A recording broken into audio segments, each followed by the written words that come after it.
దేశం మొత్తం మీదున్న best gold sellers, best designs ఇప్పుడు హైదరాబాద్ లో pan India jewel show. Don't miss it. కొత్త సినిమా, మొట్టమొదటి సినిమాది. దానికి ముందు ఏదో పునాదిరాడులో ఏదో చేశారు. ప్రాణం ఖరీదు కూడా ఇది జరుగుతూ ఉండగానే వచ్చింది అది. కాబట్టి అది ముందు రిలీజ్ అయింది, ఇది లేట్గా అయింది. అప్పుడు మేమందరం కలిసి కూర్చున్నప్పుడు అతను నేనే ఉండవు, మీ ఇష్టం వచ్చిన సాంగ్ ఏంటి ఏదైనా, నేను డ్యాన్స్ చేస్తాను ఇవ్వడు. అంటే తెలుగా, ఇంగ్లీషా, హిందీ, అంటే ఏ లాంగ్వేజ్ అయినా మ్యూజిక్ సౌండ్ అంటే దానికి తగ్గట్టుగా రిథమిక్గా చేసేవాడు.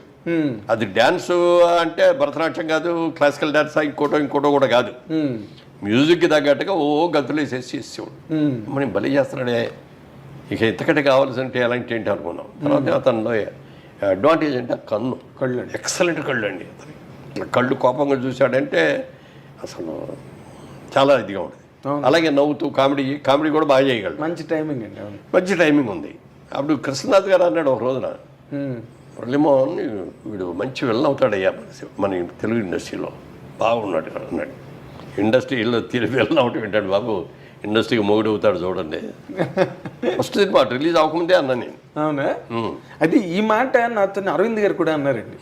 ఏది వాళ్ళ సిస్టర్కి సంబంధం వచ్చినప్పుడు, సరే మంచి విలన్ అవుతాడు ఇండస్ట్రీలోని 100% అని అనుకున్నానండి, బట్ హీరోగా ఇంత అని నేను అనుకోలేదని అరవింద్ గారు కూడా అన్నారు సార్ నాతో. హీరోగా టర్న్ అవడం పట్ల అసలు మీరు హీరోగానే అవుతారని ఎక్స్పెక్ట్ చేశారా, లేదా విలన్ లాగా వెళ్ళి? అట్లా కాదు, మొట్టమొదటి కొంచెం హీరోగానే నెగిటివ్ క్యారెక్టర్ చేశాడు. అదే కుక్కగాటు చెప్పు దెబ్బలు అట్లాంటి. ఆ తర్వాత నుంచి పాజిటివ్ క్యారెక్టర్లోకి వచ్చాడు బ్రహ్మాండంగా. సో మీరు ఆయన సక్సెస్ని అంటే ఆయన వచ్చిన తర్వాత కొన్ని సినిమాల్లో విధానాలు చాలా మారిపోయినాయి. సాంగ్స్ అంటే ఏదో హీరోయిన్ మీద ఎక్కువ చేస్తారు, సాంగ్ హీరోలు ఎక్కువ పరిగెట్టడం, ఊటీ తోటలో లేకపోతే నాగేశ్వరరావు గారికి బాగా డ్యాన్స్ చేసేవారు ఆ రోజు. స్టెప్పులు అంటే నాగేశ్వరరావు, కృష్ణ గారి స్టెప్పులు కానీ, శోభన్ బాబు గారి స్టెప్పులు కానీ, ఎన్టీఆర్ గారి స్టెప్పులు కానీ, అవన్నీ మా అందరి ఒక టైప్, ఒక స్కూల్ మీద. కాకపోతే ఏంటంటే సలీం మాస్టర్ వచ్చిన తర్వాత రామారావు రెచ్చిపోయారు. అవునండి, బ్రహ్మాండంగా చేసేవాడు. ఎదురులేని మనిషి కదా బిగినింగ్.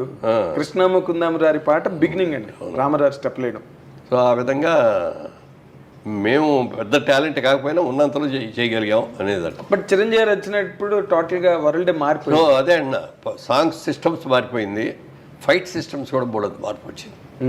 ఫైట్లో ఏం చేసేవారంటే, ఫైట్ మాస్టర్ లాగానే అన్న నువ్వే ఎక్కువ కష్టపడుతూ రిస్క్లు షాట్లన్నీ పెడతాను, డూపులు చేసేస్తారు, మధ్య మధ్యలో మీకు క్లోజ్ షాట్లు ఇస్తాను నేను. ఓకే, ఎందుకంటే రామారావు అలాగే చేశారు, నాగేశ్వరరావు కూడా అలాగే చేశారు. ఎవరైనా సిస్టమ్ అది, కెమెరాకి ఇట్లా కొట్టండి అన్న, మనం ఇట్లా 4-5 సార్లు కొట్టం, ఇట్లా కొట్టం తీసేవాడు.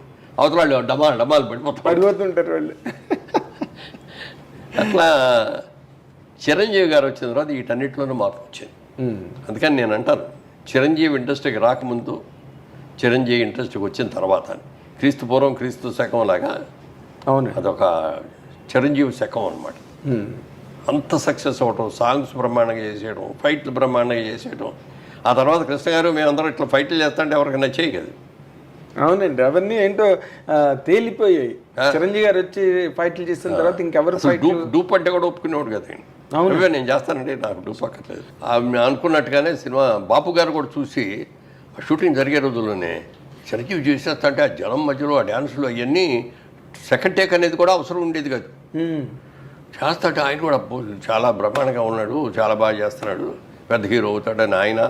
జయకృష్ణే అసలు తీసుకొచ్చింది. ఫిల్మ్ ఇన్స్టిట్యూట్లో చేసిన వాళ్ళలో బాగున్నాడు ఈ కుర్రాడని చెప్పి జయకృష్ణ తీసుకొచ్చి పెట్టాడు. అవునా?